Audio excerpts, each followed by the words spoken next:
बच्चों नमस्कार। बच्चों हम लोग कक्षा 9वीं गणित में महत्वपूर्ण प्रश्नों की श्रृंखला के अंतर्गत देख रहे हैं बच्चों 3 अंकों वाले महत्वपूर्ण प्रश्नों को। बच्चों इससे पहले हमने 33 अर्थात 33 क्वेश्चंस को हल कर लिया है। आज हम हल करेंगे बच्चों प्रश्न क्रमांक 34 और उससे आगे के महत्वपूर्ण प्रश्नों को।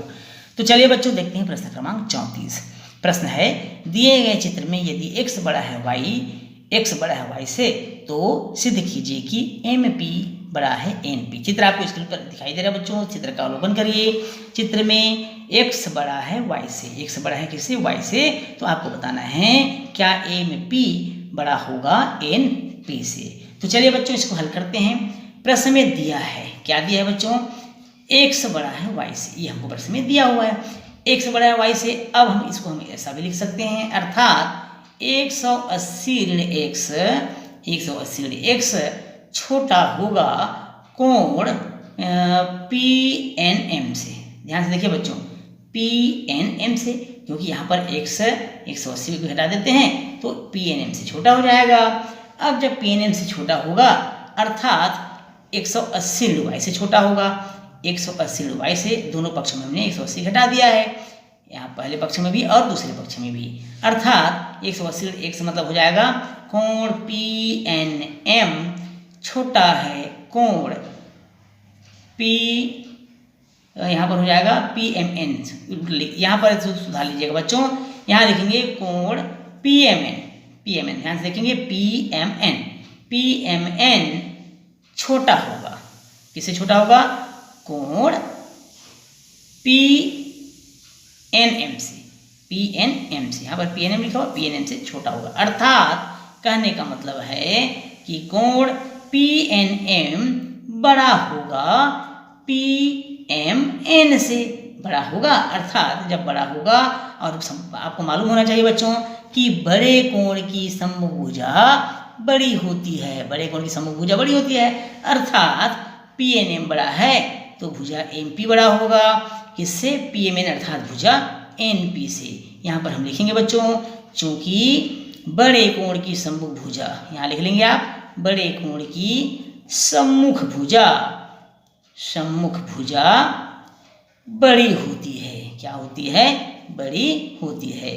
तो इस तरह से MP बड़ा होगा NP से, जो प्रश्न में पूछा गया था, और ये हमारा सवाल क्या हो जाता है? सिद्ध हो जाता है। चलिए बच्चों देखते हैं अगले प्रश्न को। प्रश्न है, सिद्ध कीजिए कि किसी समांतर चतुर्भुज की सम्मुख भुजाएं बराबर होती है। तो सबसे पहले हम देखेंगे बच्चों, हल में दिया है समांतर चतुर्भुज ABCD। अब ABCD दिया है तो इससे पहले हम चित्र का निर्माण कर लेते हैं। भाई ABCD कौन सा समांतर चतुर्भुज है? ये इस तरह से हम चित्र बना लेते हैं बच्चों। ये समांतर चतुर्भुज है, ABCD लिख लेते हैं, इसको नामांकित कर देते हैं ABCD, इस तरह से नामांकित कर लेते हैं। ये इसका हम डायगोनल बना लेते हैं, विकर्ण बना लेते हैं इस प्रकार से। ये दूसरा विकर्ण हो गया।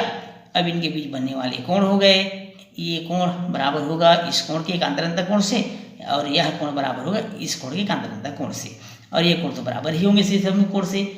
इसको हम मान लेते हैं प्रच्छेद बिंदु O। क्या मान लेते हैं? प्रच्छेद बिंदु O मान लेते हैं। तो दिया है ABCD।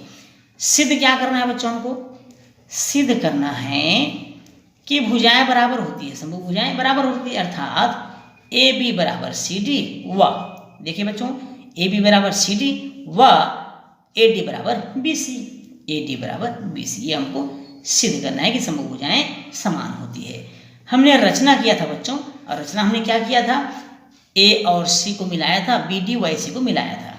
BD व AC को मिलाइए, या मिलाया, ये इस तरह से हम लिख सकते हैं, BD व AC को मिलाया। अब यहाँ पर हम चलते हैं उपपत्ति की ओर। उपपत्ति में हम देखते हैं बच्चों दो त्रिभुज। ध्यान से देखिएगा, त्रिभुज है ADC व त्रिभुज ABC। बहुत ध्यान से देखिए चित्र को बच्चों। त्रिभुज ADC इस तरह से त्रिभुज देख रहे हैं, और दूसरा त्रिभुज है ABC, अर्थात इधर वाला त्रिभुज और इधर वाला त्रिभुज, हमने इन दो त्रिभुजों को लिया है। ध्यान से देखिए बच्चों, चित्र का अवलोकन अच्छे से करिए। यहाँ पर कोण DAC बराबर कोण BCA होगा, जैसा कि मैंने आपको चित्र बताया था। एकांतर कोण युग्म से बराबर होगा, मैंने वहाँ पर बराबर का निशान भी लगाया था बच्चों। एकांतर कोण से एकांतर अंतर कोण से बराबर हो जाएंगे, ये इस तरह से हम लिख लेंगे। AC बराबर AC, ये उभयनिष्ठ भुजा हो जाएगी, उभयनिष्ठ भुजा, हम यहाँ लिखेंगे उभयनिष्ठ भुजा। अब यहाँ पर कोण DCA, चित्र आप एक बार और देख लीजिएगा बच्चों, DCA बराबर कोण BAC, ये बराबर होंगे। क्यों बराबर होंगे? एकांतर कोण से, जैसा कि मैंने चित्र बनाते समय आपको बताया था, एकांतर अंतःकोणीय युग्म से ये बराबर होगा। अब जब भुजाएं बराबर है, कोण बराबर है, AC और AC भुजा बराबर है, उभयनिष्ठ भुजा है, तब त्रिभुज क्या होंगे बच्चों?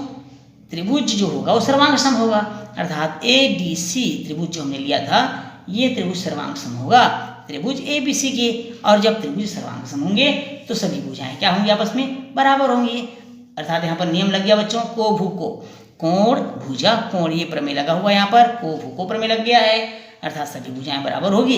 इसलिए AD बराबर होगा BC के बराबर, तथा दूसरा हमने क्या लिखा था सिद्ध करने के लिए, CD बराबर AB लिखा था। तो इस तरह से बच्चों AD BC के बराबर होगा और CD AB के बराबर होगा, और हमारा सवाल क्या हो जाता है? सिद्ध हो जाता है। चलिए बच्चों देखते हैं अगले प्रश्न को। अगला प्रश्न है बच्चों, सिद्ध कीजिए कि समांतर चतुर्भुज के विकर्ण एक दूसरे को समद्विभाजित करते हैं। तो सबसे पहले हम यहाँ देखेंगे बच्चों, दिया है, क्या दिया हुआ है? समांतर चतुर्भुज, हम मान लेंगे, बनाएंगे यहाँ पर समांतर चतुर्भुज, हम उसको नामांकित कर देते हैं बच्चों ABCD, समांतर चतुर्भुज ABCD। चलिए ABCD बना लेते हैं, इस तरह से एक समांतर चतुर्भुज बना लेते हैं बच्चों, ये हो गया समांतर चतुर्भुज। हम इसको नामांकित कर देते हैं ABC और D। समांतर चतुर्भुज ABCD दिया हुआ है। अब ABCD में एक विकर्ण बना लेते हैं और विकर्ण को नामांकित कर देते हैं। विकर्ण बना लेंगे हम AC और BD, AC और BD। तो AC एक विकर्ण हो गया, दूसरा विकर्ण हो गया BD। ये एक दूसरे को कहाँ पर प्रतिच्छेद कर रहे हैं बच्चों? बिंदु O पर, इसको O नाम दे देते हैं। ये इस तरह से O से हमने नामांकित कर दिया। AC और BD जो O पर प्रतिच्छेद करते हैं, कहाँ पर प्रतिच्छेद कर रहे हैं बच्चों? O पर प्रतिच्छेद कर रहे हैं, यहाँ पर लिख देंगे O पर प्रतिच्छेद करते हैं। सिद्ध करना है, सिद्ध करना है। अब क्या सिद्ध करना है? OA, ध्यान समझेंगे बच्चों, OA बराबर OC, OA बराबर OC व OB बराबर OD, ये हमको सिद्ध करना है। ये हम क्या करना है? सिद्ध करना है। चलते हैं उपपत्ति की ओर। उपपत्ति, उपपत्ति में हम त्रिभुज को लेकर चलेंगे बच्चों। त्रिभुज जो लेंगे वो है आपका AOD, पहला त्रिभुज, दूसरा BOC। तो त्रिभुज AOD व त्रिभुज CO, इसको ले लेते हैं AOD और COD को। COD नहीं ले सकते, गड़बड़ हो जाएगा। AOD और COB लेना पड़ेगा बच्चों, COB, ये दोनों त्रिभुज हमको लेना पड़ेगा, AOD और COB। इस त्रिभुज में जब हम लेते हैं बच्चों तो हमको क्या दिखाई देता है यहाँ पर कि कोण DAO, ध्यान से देखिए चित्र को बच्चों, DAO अर्थात यह वाला कोण हो जाएगा, ये कोण बराबर होगा इस कोण के एकांतर अंतर कोण से। तो कोण DAO बराबर हो जाएगा कोण BCO के। जैसा कि मैंने कहा एकांतर कोण से एकांतर कोण युग्म से बराबर हो जाएगा। अब जब बराबर होगा तो भुजा कौन सा है? AD और BC, ये बराबर हो जाएंगे क्योंकि समांतर चतुर्भुज समूह भुजा बराबर होती है। ये भुजा इसके बराबर है, ये भुजा इसके बराबर है, बराबर होती है। कोण ADO स्क्रीन पर आपको नहीं दिख रहा है बच्चों, चलिए मैं इसको ऊपर कर लेता हूँ पेज को। कोण ADO, ध्यान से देखिएगा चित्र को, कोण ADO बराबर होगा कोण CBO के। यह भी एकांतर कोण युग्म से बराबर होगा। किस कोण से बराबर होगा बच्चों? एकांतर कोण युग्म से भी बराबर हो जाएगा, एकांतर अंतर कोण से बराबर होगा। इसलिए जो त्रिभुज हमने लिया था वो त्रिभुज क्या था? त्रिभुज था AOD, सर्वांग सम हो जाएगा। क्या होगा बच्चों? सर्वांग सम हो जाएगा त्रिभुज COB के। अब यहाँ पर कौन सा प्रमेय लग गया बच्चों? को भू को, कोण भुजा कोण प्रमेय लग गया, को भू को प्रमेय लग गया, कोण भुजा कोण प्रमेय से। अब कोण भुजा कोण प्रमेय से ये क्या हो गया? सर्वांग सम हो गया, और सर्वांग सम होगी तो भुजाएं बराबर हो जाएंगी, अर्थात या अतः करके आप लिखेंगे, अतः OA बराबर जो हमने माना था OC व OB बराबर OD माना था, जो क्या होगा बच्चों? बराबर होगा। ये हमको सिद्ध करना था और हमारा सवाल क्या हो जाता है? सिद्ध हो जाता है। अगला प्रश्न है, एक साइकिल के पहिए की त्रिज्या 35 सेंटीमीटर है, 500 पूरे चक्कर लगाने में यह कितनी दूरी तय करेगा? मोस्ट इंपॉर्टेंट प्रश्नों में से एक है बच्चों यह। एक साइकिल के पहिए की त्रिज्या 35 सेंटीमीटर है, 500 पूरे चक्कर लगाने में कितनी दूरी तय करेगा। तो सबसे पहले देखेंगे हम पहिए की त्रिज्या दिया हुआ है r बराबर त्रिज्या हम r मान लेते हैं 35 सेंटीमीटर दिया हुआ है। एक चक्कर में तय दूरी, एक चक्कर में तय दूरी अर्थात 2πr परिधि होगा, पहिए की परिधि हो जाएगी। इसलिए कितने, चलिए एक चक्कर में पहले तय दूरी निकाल लेते हैं। 2 गुणित पाई का मान 22/7 होता है बच्चों। r अभी आपने देखा 35 सेंटीमीटर दिया हुआ प्रश्न में, 35 सेंटीमीटर 7 पंचे 35, 2 गुणा 22 गुणा 5 ये हो जाएगा हमारा 22 44 पंचे 110, 44 पंचे 220 सेंटीमीटर। ये हो गया एक चक्कर में तय दूरी अर्थात पहिए की परिधि। अब प्रश्न पूछता है 500 चक्कर में, कितने चक्कर में, 500 चक्कर में, इसलिए 500 पूरे चक्कर लगाने में तय दूरी बराबर 500 गुणित 220, 500 गुणा 220 कर देंगे।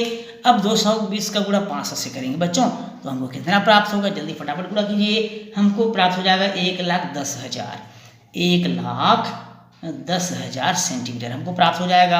अब 1,10,000 सेंटीमीटर इसको मीटर बदल लीजिए, 1000 से भाग कर दीजिए, अर्थात ये हो जाएगा 1100 मीटर। कितना हो जाएगा, 1100 मीटर।